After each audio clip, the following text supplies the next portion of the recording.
Can you believe it's almost been 4 years since Ghost of Tsushima released? What year is it? Sucker Punch, who previously worked on the banger Infamous franchise, made one of the best open world games of the previous generation, and personally, one of my favorite of all time.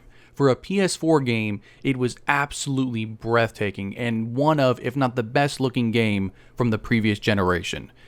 Now, anyone that's clicked on this video probably already knows all about the game's characters and the setting and story, so I won't bore you with all of those details. What I want to talk about is why it's been so long to hear absolutely anything on this game's sequel, and where they're probably going to be taking the game for when it eventually releases.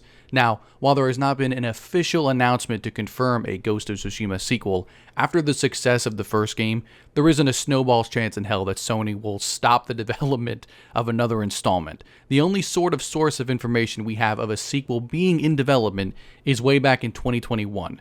There was an ad listing for a job role of technical combat designer, which isn't much in and of itself. Still, when that was combined with, the stipulation that any potential applicants must have played Ghost of Tsushima and understand its core gameplay systems, and that they should be able to deliver interesting and varied encounters in an open world game, with a particular focus on melee combat and stealth, the writing was kind of on the wall. Now, we know the gameplay style will be pretty much the same, with slight additions and adjustments, I'm sure, but what does that leave for the setting and the story?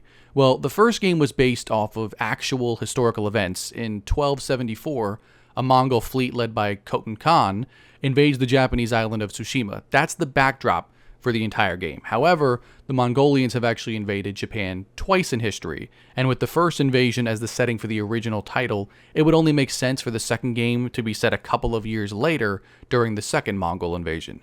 Given that the second invasion was significantly larger and saw not only the Mongolian forces doing what they could to take on a united Japan, but also warriors from China and Korea, it would be a great opportunity for Sucker Punch to include larger scaled battles, kind of like what Assassin's Creed Odyssey did, and would provide a lot more enemies with different fighting styles for Jin to take out.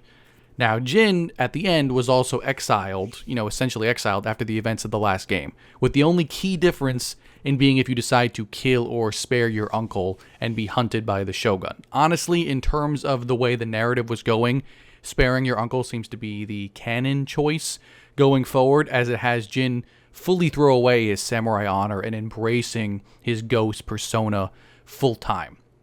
So what does that mean for the sequel?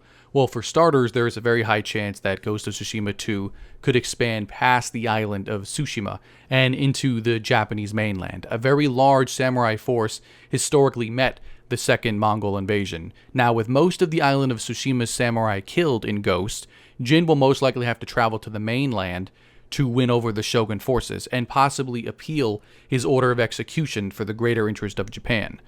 Previously, the Shogun was only mentioned briefly, and his forces were seen occasionally. With the new threat coming, he could have a much larger role and play a big part into whether or not Japan and Jin are victorious.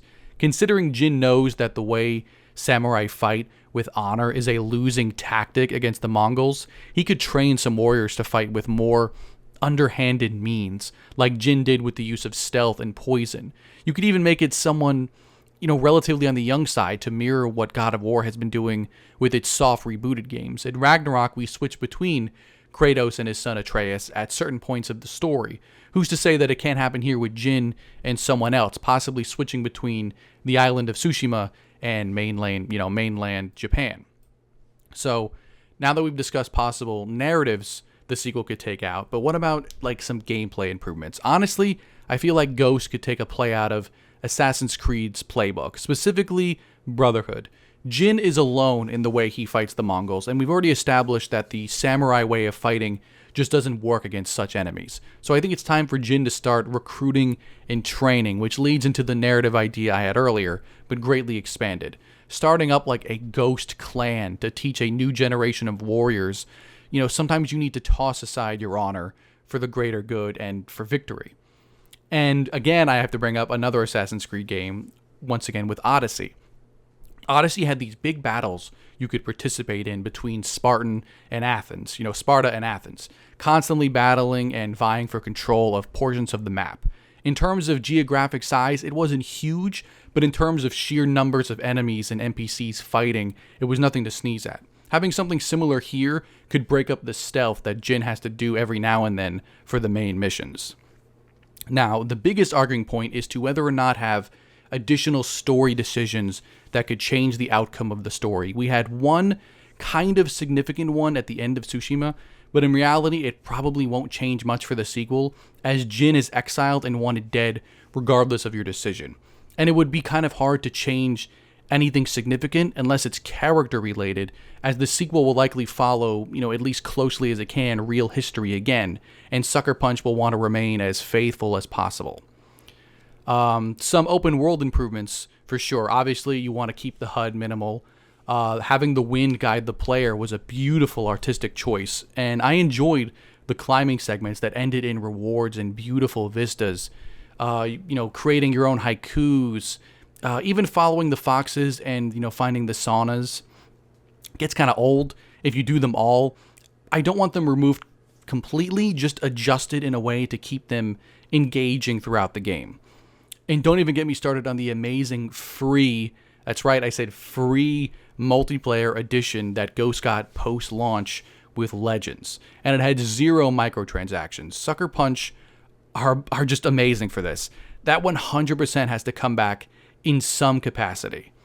So will we finally get a trailer in some form of release date in 2024? I think so. I don't think it'll release this year, but we will definitely get a trailer and information on what the game is about. And don't forget, Sony is also developing a Ghost of Tsushima movie, so striking while the iron is hot is definitely in their favor. Anyways, that's just my 2 cents and, rambling on Ghost 2. I didn't think it would go on this long, but it's hard not to talk about a game you truly enjoy. Anyways, thanks for watching. Be sure to subscribe, like the video, check out some other videos I got. Leave a comment of what you thought about this video or something you'd like me to talk about or how to improve on what I'm currently doing, when I have the time to do it. Anyways, thanks for watching. Talk to you next time.